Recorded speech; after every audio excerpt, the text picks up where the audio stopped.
Olá, boa tarde. Está começando com você o Espaço do Servidor. No programa de hoje, vitória dos técnicos científicos.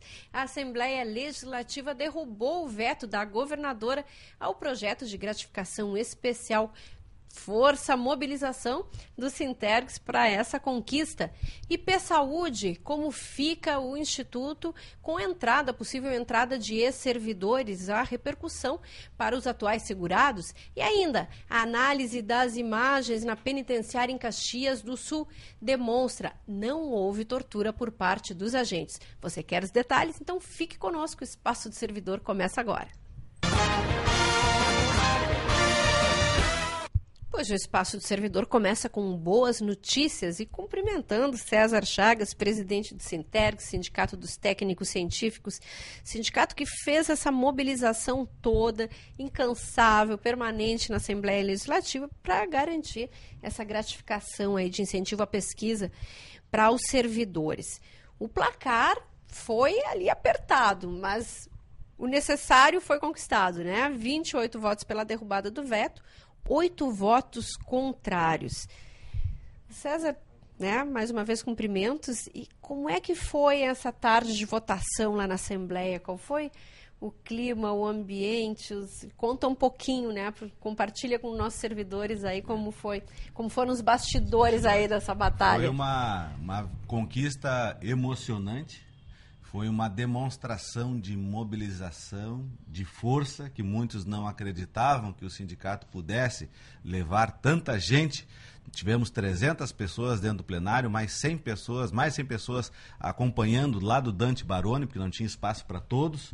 E isso foi fundamental, aquilo que nós vimos afirmando aos colegas, que nós precisávamos estar presentes no dia da votação, de forma organizada, para que os deputados, naquele momento, vissem o técnico científico, que é o maior interessado, né, nas arquibancadas ali nas cadeiras do plenarinho, e foi realmente a articulação das bancadas com os deputados, o trabalho realizado pelos colegas no interior. Foi um trabalho de formiguinha, né? De formiguinha. Lá desde a base. Individual de alguns colegas dentro dos seus relacionamentos foram extremamente importantes para a construção, o apoio da federação, o apoio das centrais sindicais. Isso tudo foram um somatório que levaram a esse resultado espetacular. Foi uma quebra de braço muito importante, porque o governo teima, insiste. O Adilson Troca ainda teve a ousadia de ir em plenário, dizer que não tinha nenhuma proposta para a categoria. Isso fez com que os deputados, se o governo não quer conversar, se o governo não tem proposta, então vamos votar. E ali o governo, então, foi derrotado mais uma vez numa demonstração de fragilidade política, porque desde outubro nós viemos chamando o governo para sentar, para dialogar, para construir alguma coisa. Aliás, toda a campanha foi focada numa tentativa de diálogo, né? Exatamente. E agora, o que acontece? A sociedade gaúcha, os políticos deram o aval para o sindicato, para as lutas do sindicato, mostrando que não é possível nós convivermos numa categoria, um ganhando 2 mil e poucos reais e outro ganhando 24 mil, 22 mil reais. Muita distorção. Isso é uma distorção absurda, a sociedade não compreende, a sociedade não aceita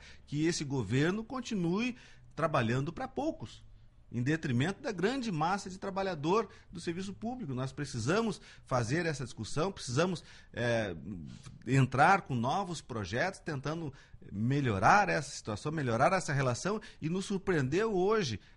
Hoje não, na própria repercussão, logo após a Assembleia, quando o secretário de Planejamento foi entrevistado, ele dizendo que nós vamos causar grandes prejuízos, a repercussão financeira do Estado. Para os fazendários, esse discurso não servia.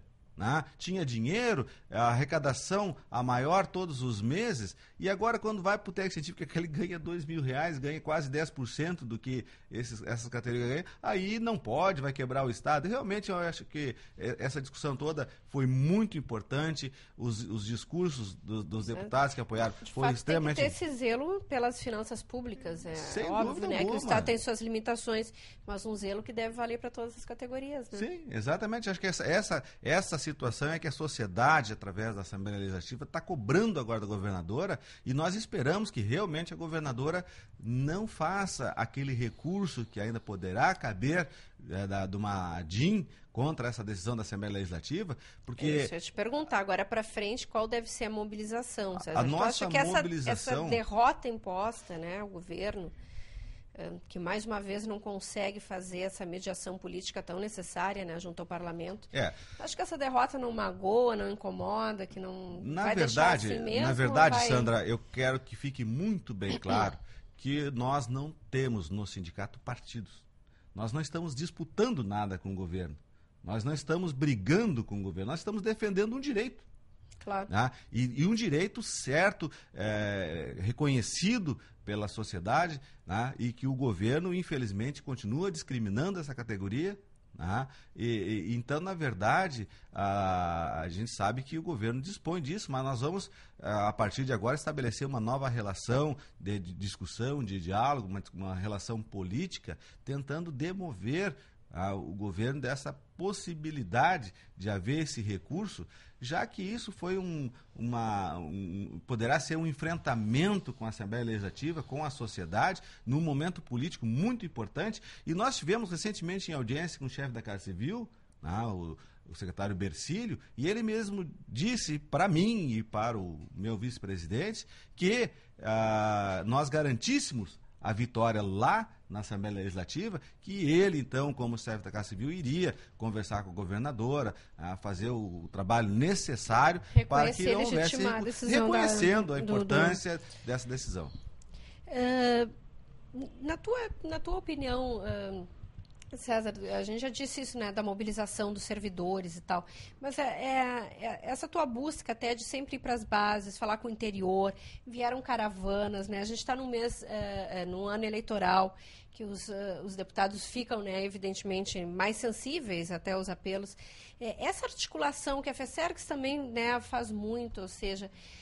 todo o Estado, todos os servidores de todos os cantos do Estado, não é só aqui Porto Alegre, não é só a direção do sindicato, mas esse envolvimento, ele é decisivo para ter essa legitimidade de enfrentar o governo, de buscar avançar. Ele foi fundamental nessa conquista, porque nós tivemos caravanas de Passo Fundo, de Caxias, de Pelotas, de Erechim, de Carazinho, de Osório, de Camaquã, de Palmeira das Missões, várias caravanas, Santa Maria, agora são tantas caravanas que vieram e que nos garantiram esse quórum espetacular. E como nós viemos afirmando, nós temos técnicos científicos em todas as cidades do Rio Grande do Sul, pulverizados em toda a cidade do Rio Grande do Sul. Então, essa conquista é do interior do Estado, que compreendeu o chamamento e que veio em peso, e principalmente aos colegas também aqui da capital, que tiveram essa sensibilidade, largaram os seus trabalhos, os aposentados que estiveram conosco. Então, dedico essa vitória à mobilização, à união que nós vamos, a partir de agora, construir em busca não só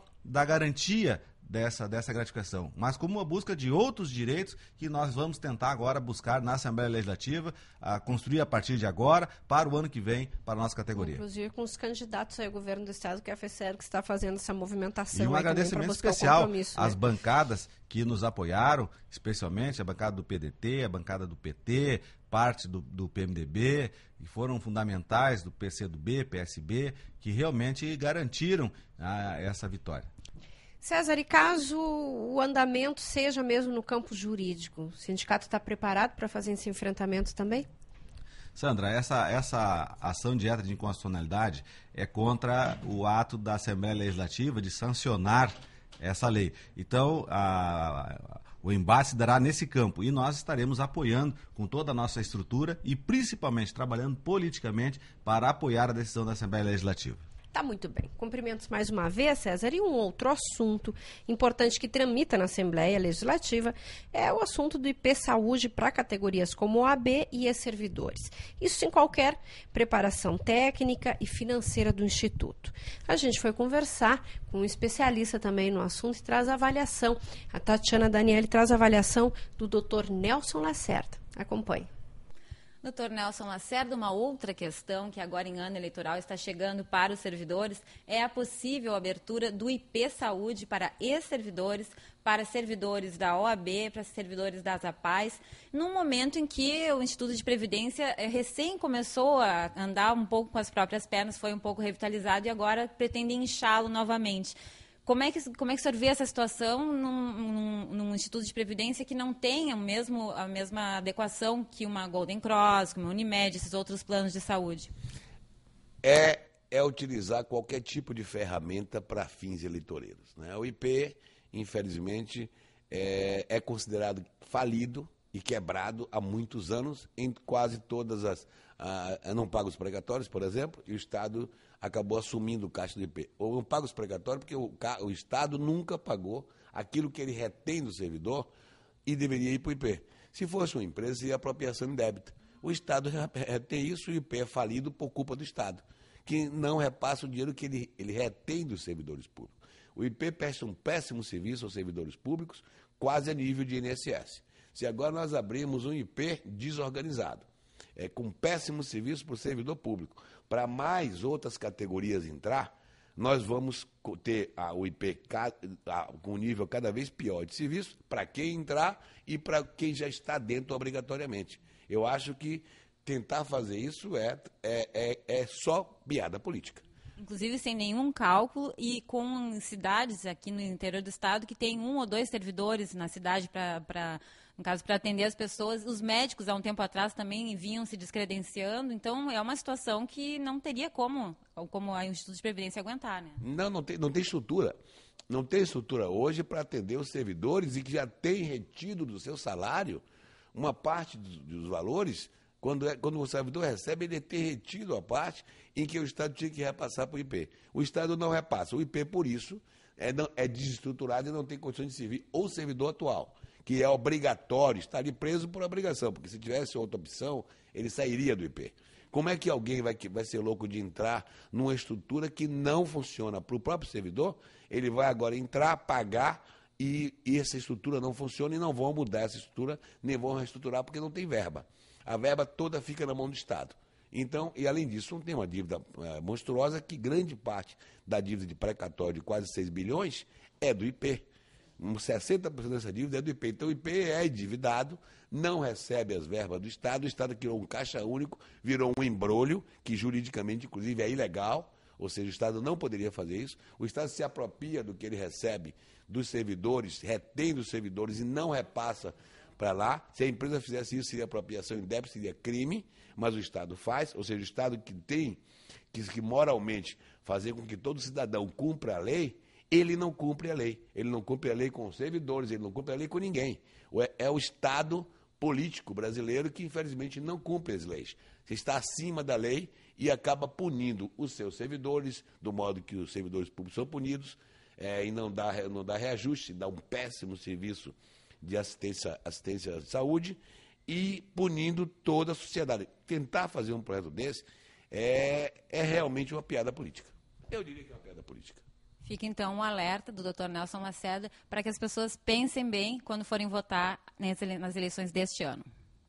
A gente continua conversando sobre o IP no próximo bloco. Também vamos falar sobre os 20 anos da FESERGS e mais. As imagens da penitenciária em Caxias do Sul comprovam, não houve tortura. Não perca, a gente já retorna.